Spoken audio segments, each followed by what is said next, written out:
As it marks the 45th annual Black History Month, I would like to take this opportunity to celebrate achievements and awards added to the history of America by Dr. Willie Jolley, as well as David and other community members today.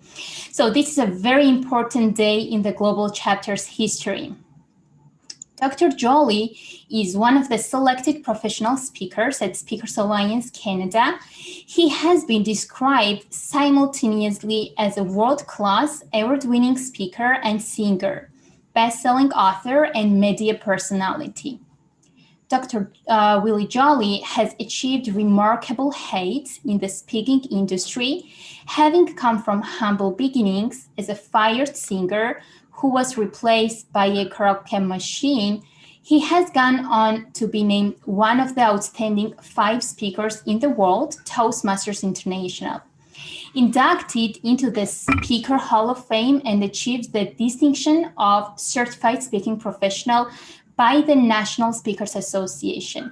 So I want to highlight that those 2 achievements, Certified Speaking Professional and Hall of Fame speakers, are the highest earned designation and achievement in the speaking industry. Thank you for joining us. We already spoke about your achievements and your awards, but I want to start the first question. As you were the first Black president of the National Speakers Association DC chapter, what was that like and how did it challenge you? Well, first I want to greet everybody and say I'm honored to be here at this program for Harvard, and I'm just honored to be a part of this program with Gwen. She has done such a great job pulling this all together. So I want to greet you all wherever you may be around the country and around the world. And I let you hear how I begin every presentation, whether it's on my radio show, whether it's in my speaking, or whether it's in my interviews. I have only just a minute, only 60 seconds in it, forced upon me. I can't refuse it. I didn't seek it. I didn't choose it, but it's up to me to use it. I must suffer if I lose it, give account if I abuse it. Just a tiny little minute, but our eternities are wrapped up in it. So I'm grateful for this minute, this moment, this opportunity to be with all of you and to greet you and to thank you for letting me be part of this esteemed group of thinkers. Now, as Gwen so wonderfully shared, I was honored to be the first African-American that was the president of the National Speakers Association DC chapter. And then I went on to be the first African-American elected to the National Board of Directors for the National Speakers Association. And in that process, I learned some valuable things about life and about success. And here's the thing that I want to talk about. If we celebrate Black History Month, we understand that Black History Month is a time that we commemorate the achievements of a race of people, and we commemorate and celebrate their struggle, their determination, their dedication, but we also find this time as a time of being a time of inspiration, and that you too can do some great things with your life and your future. So one of the things I always say in every Black History speech is Black history is not just about the past, but it also is about the present and the future.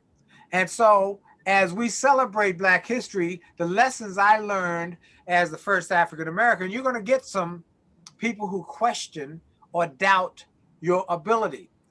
And you're going to get people who might even try and block your way. But you have to be like Oprah Winfrey.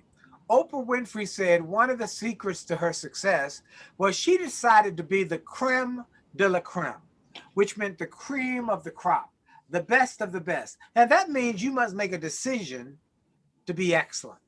You got to be decided in your quest for excellence, intentional in your quest. I've made up my mind. I'm going to be excellent. I'm going to outwork. I'm going to outdo. I'm going to go harder. I'm going to go further than expected. I'm going to give more than I'm expected to give. I'm going to go further than I'm expected to go. And I'm going to do it with a spirit of being the best that I can be on a daily basis. When you do that, something amazing starts to happen. Something incredible starts to happen when you start to pursue excellence. See, excellence is something that these Black history makers made a commitment to do, whether it was a Jesse Owens, who in the 1936 Olympics, he was snubbed by Hitler. Hitler would not shake his hand or any of the other Black athletes' hand. And Hitler said, there's no way this Black person can win in the efforts against the Germans, the white Germans. But Jesse had a desire that Jesse Owens had a desire that he was going to be excellent. Now, on the long jump, you get 4 shots at doing it before you're disqualified. He had a foot fault on the first 3, but on the 4th one, he decided he was going to give his all and he was going to do it with a spirit of excellence. And not only did he start off a few inches before the line, which meant that took away from his success on the other end, but he jumped with such excellence that he set a world record. And in those Olympics, he ended up getting 4 gold medals.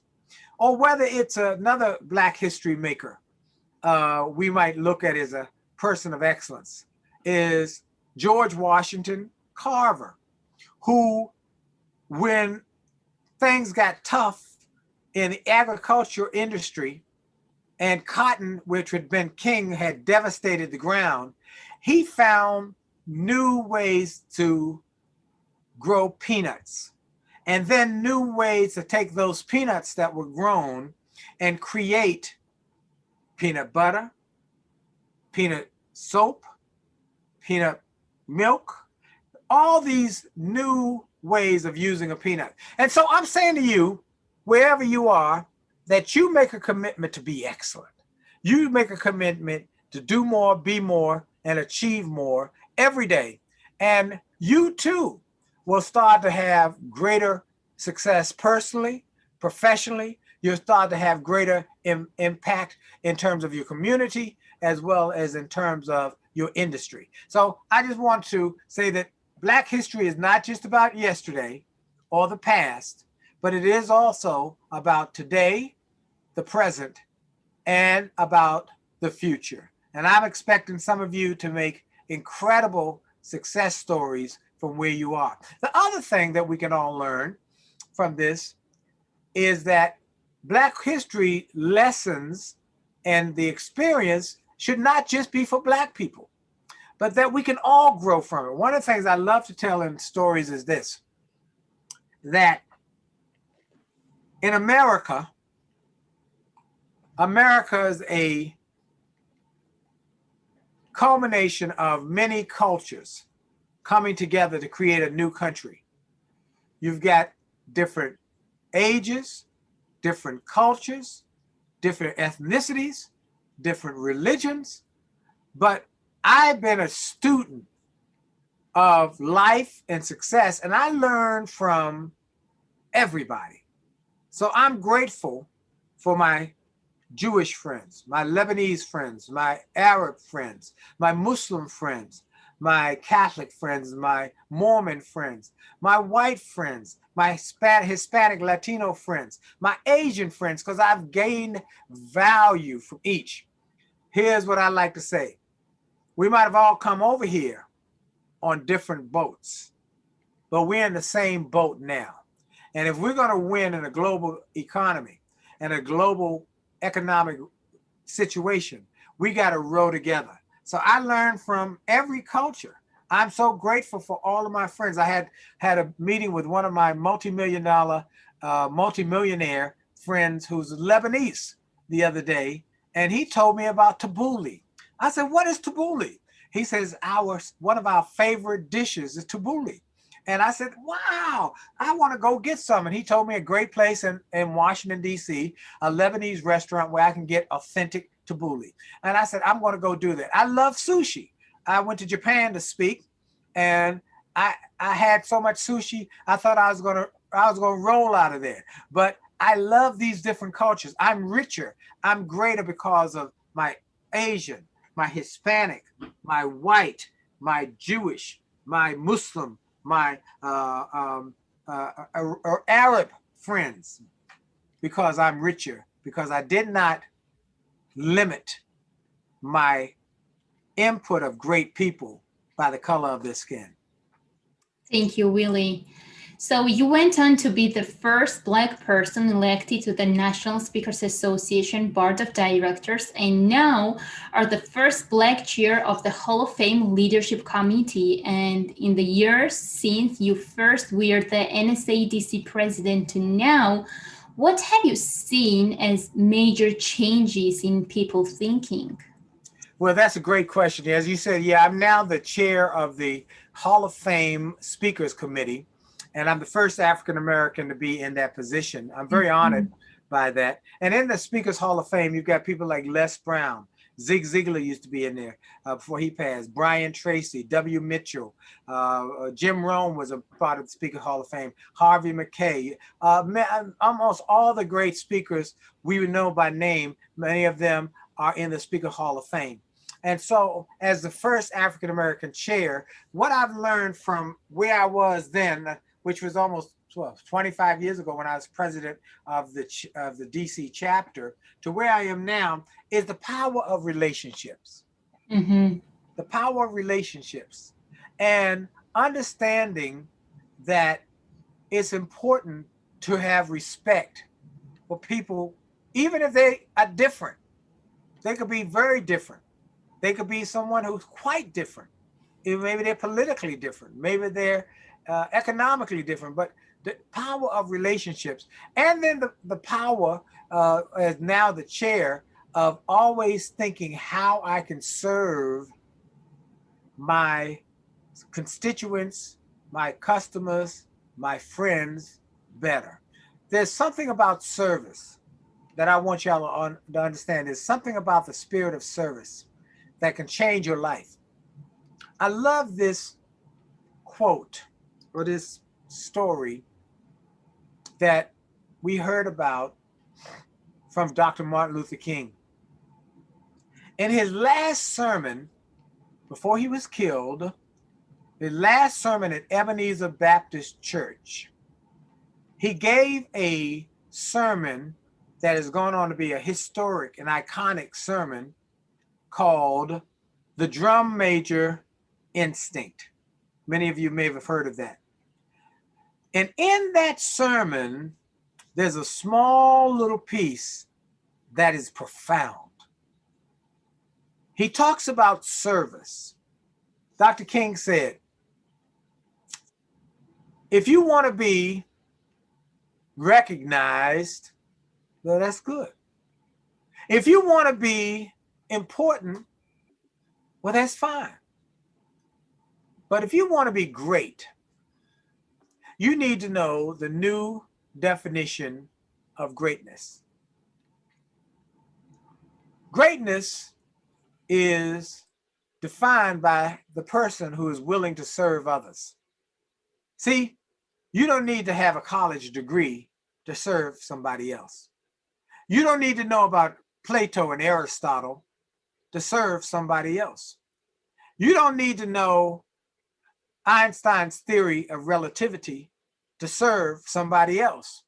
You don't have to have your noun and your verb agree to serve somebody else. All you need is a heart full of love and a soul generated by grace, and you can serve somebody else. And if you serve somebody else, you can be great. And that's what I want to challenge each one of you to do. You came to Harvard not just for the intellectual stimulation and not just for the academic excellence, but you came to Harvard because you have something special, not just academically, but mentally, spiritually, and emotionally. And in that specialness, I want to challenge you to serve somebody else. Serve somebody today. Do something good for somebody today. Make a difference in the lives of somebody else. Even if all you got within you is to tell somebody, thank you for the impact you had on my life. I'll tell you an example. Earlier today, I was blessed because I got to see my first grade teacher. Now, it's been it's been over 50 years since I've seen my first grade teacher.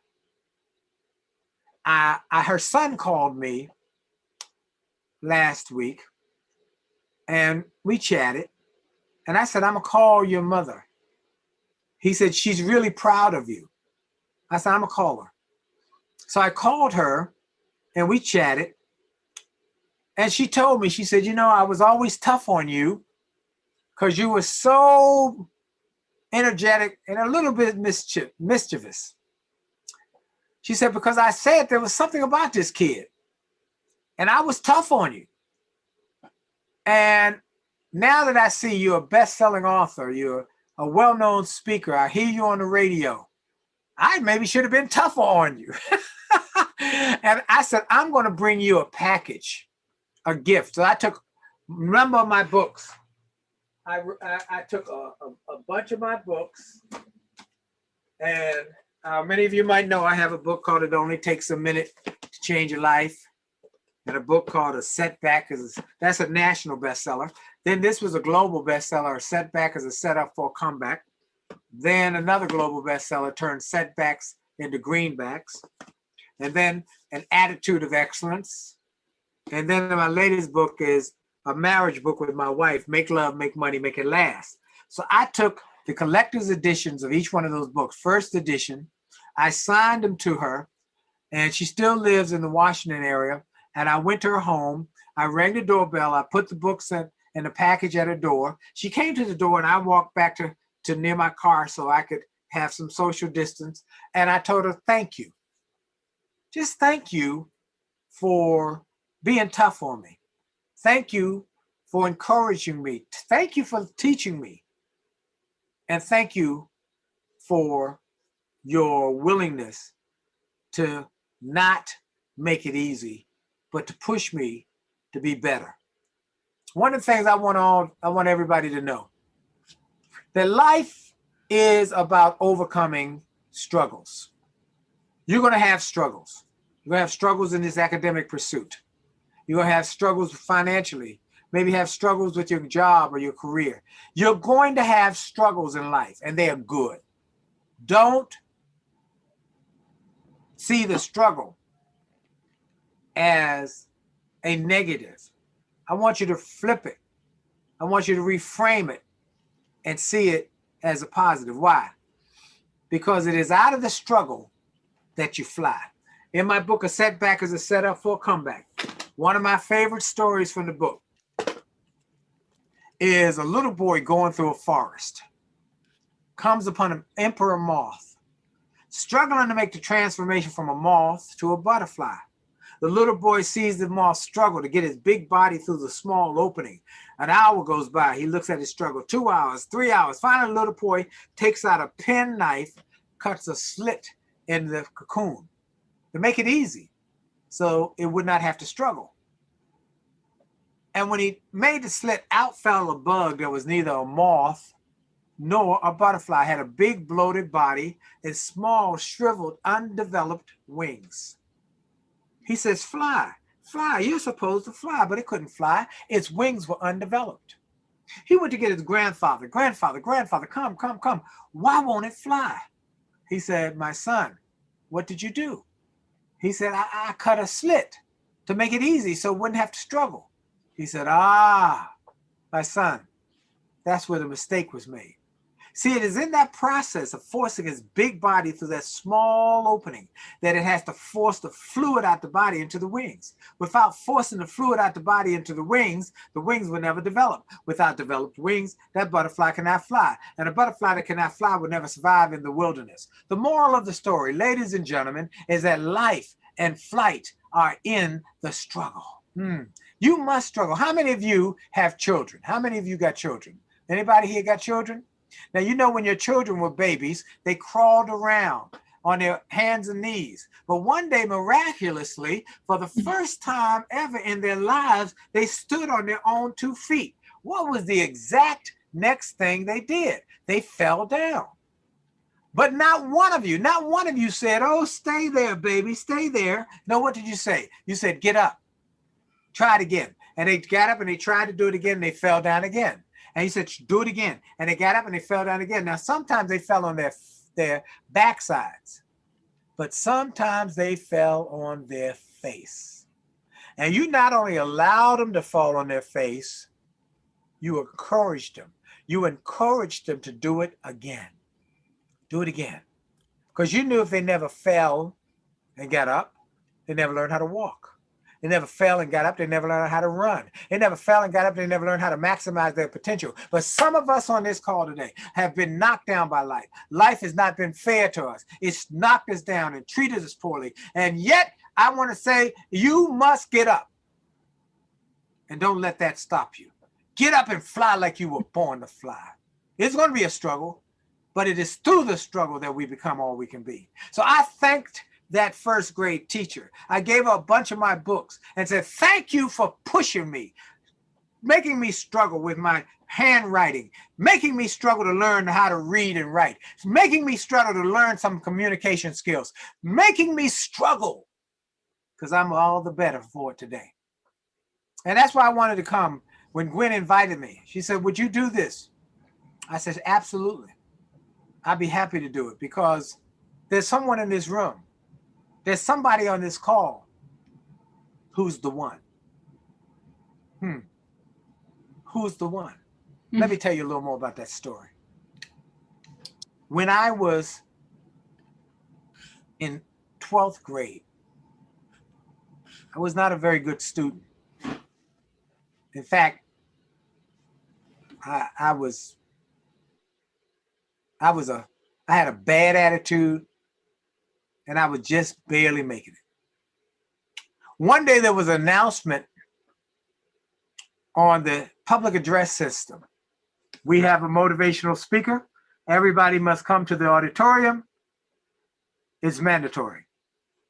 So I say to my homeroom teacher, what, a motivational speaker? I don't hear no motivational speaker. I don't need no motivation. I can stay here and do my homework. It's only about 2 weeks late. She said, young man, you really need some motivation. I said, no, seriously, I don't want to go. She said, you got to go. Why? She said, it's mandatory. Didn't you just hear him say it's mandatory? I said, what does that mean? She said, that means you got to go. You got to go. I said, I don't want to go, though. She said, you got to go. It's mandatory. Okay. Well, you can make me go, but you can't make me listen. How you like that? I told you I had a bad attitude. So I sat in the back of the auditorium. I threw my hood over my head, and I started singing to myself. I don't need to hear that, man. Having a little song and dance with myself back in the last row. I don't need to hear that. I wasn't paying any attention. But somewhere in that man's speech, he got my attention. And he said something that captivated me. He said, one of you has something special inside of you. One of you has something awesome inside of you. One of you going to change the world because you came this way. I don't know which one it is, but I know it's one of you. And in that moment, it's like a light came on inside of me. It's like somebody flipped a light switch and something woke up inside of me that had been dormant, had been sleeping. And inside of me I heard a little voice say, "It's me. I'm the one he's talking about. I'm the one." And when that man finished speaking, he walked off the stage, walked down the center aisle. He walked right toward my aisle. I jumped out of my seat. I went to the edge of the row and I put my hand out to shake his hand. He stopped. He shook my hand. And I wanted to tell him I was the one, but my words wouldn't work. I couldn't get the words out of my mouth. And he said, "Young man, nice to meet you." And he walked off. And I was so excited about hearing this new thinking, but I was disappointed because I hadn't been able to tell him that I was the one. Well, years went by, years went by, years went by. And one day, about 10 years ago now, I'm on my way from Washington, D.C. to Los Angeles, California to give a speech. And I do a layover in Denver, Colorado to catch my connecting flight. And as I'm walking through the airport in Denver, Colorado, who do I see but that man? Oh my goodness. I hadn't seen him since high school. And he was walking through the airport with an entourage of people. And I walked over and I got through the crowd and I got up in his face. I said, "Sir, excuse me, but excuse me, do you remember coming to Roosevelt Senior High School?" He said, "I know you, young man. You're Willie Jolley." I said, "Yes, sir." He said, "I've seen you on PBS. I've seen you on the internet. I've heard your radio show on Sirius XM. I love your work. I got a couple of your books on my bookshelf." I said, "Thank you, sir, but that's not why I stopped you." I said, "Sir, do you remember coming to Roosevelt Senior High School in Washington, D.C. and giving a speech for the students many years ago?" He said, "Yes." And I said, "Do you remember telling the students in that room that day that someone had something special inside of them?" He said, "Yes." I said, "Sir, I couldn't tell you then.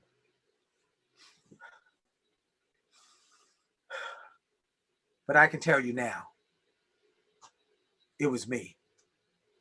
I was the one." And so I share that story specifically because Gwen, when she called me, she said, we don't have a big budget. We know you charge money, a lot of money to speak." I said, "I understand. Will you do it?"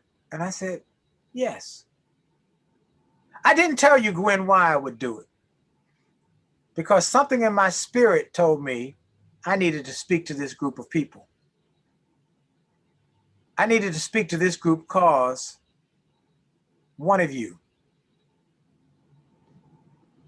got something special inside of you. One of you got something awesome inside of you. One of you going to change the world because you came this way. I don't know which one it is, but I know because when I got that invitation, I saw something in my spirit. I felt something to say, speak to this group because one of them has something special. I don't know which one it is, but I know it's one of you, and I've never been wrong. So I'm honored to be here today to speak to you about the fact that Black history is what we celebrate today, but your history is still yet to be written. There's history still made. Oh, you don't have to be the first to make history. You don't have to be the only to make history. You just have to have a spirit of excellence, a commitment to go beyond your comfort zone, a willingness to go beyond what others think is necessary, a willingness to give more than you're expected to give. If they're paying you $1, give them $2 worth of work. If they tell you to be there early, come a little earlier and stay a little later. Go the extra mile. Be the one that expands beyond your possibility. Be excellent. Then you'll make history and you'll make a difference. Thank you so much, Willie, for your very inspirational and motivational keynote or interview. I even don't know what to call this. It was so inspirational, and we all very much appreciate your hard work and your significant achievements. And we at Speakers Alliance Canada are fortunate to be working with you. And I want to thank you for joining Harvard community with no charge. I think it happened exclusively only for Harvard community, and we very much appreciate it. But let me Unfortunately, give everybody a gift real quick. If you go to winwithwillie.com, winwithwillie.com. I will type in the chat. In fact, go to this. This is even easier. WJWow, W-O-W, WJWow.com. There's a all access pass, WJWow, WJWow.com. And there's an all access pass, and you go to there, you get some free books, some ebooks, some audios, some music, things that will bless you in your process. There you go, WJWow.com. Get those. Just be part of our community. Stay connected to me, and just do well. Bless somebody else. How can you pay me for this? Pass it on. Just pass it on to somebody else. Do good for somebody else. That's all I ask you to do. Thank you so much, Willie. I also want to thank David and Dr. Alfonso. Before you had a technical issue, they took over the presentation. They shared their achievements and awards. So I'm so grateful for our community to join us today, and we will be back in exactly 2 weeks on Friday, and I very much look forward to seeing you. Thank you again, Willie, and we all very much appreciate that you did this for us. My pleasure. God bless y'all. Happy Valentine's Day for those who got Valentines, those who are celebrating this wonderful month of love. Happy Valentine's Day, and thank you. And oh, by the way, if you go to jollymarriage.com, I'll give you a free chapter from my marriage book. Just go get it. Have fun. God bless y'all. Have fun. Have a great week. Thank you. Stay healthy. Stay safe. And enjoy yourself. God bless y'all. See y'all. Bye, Willie. Thank you. Bye, everyone.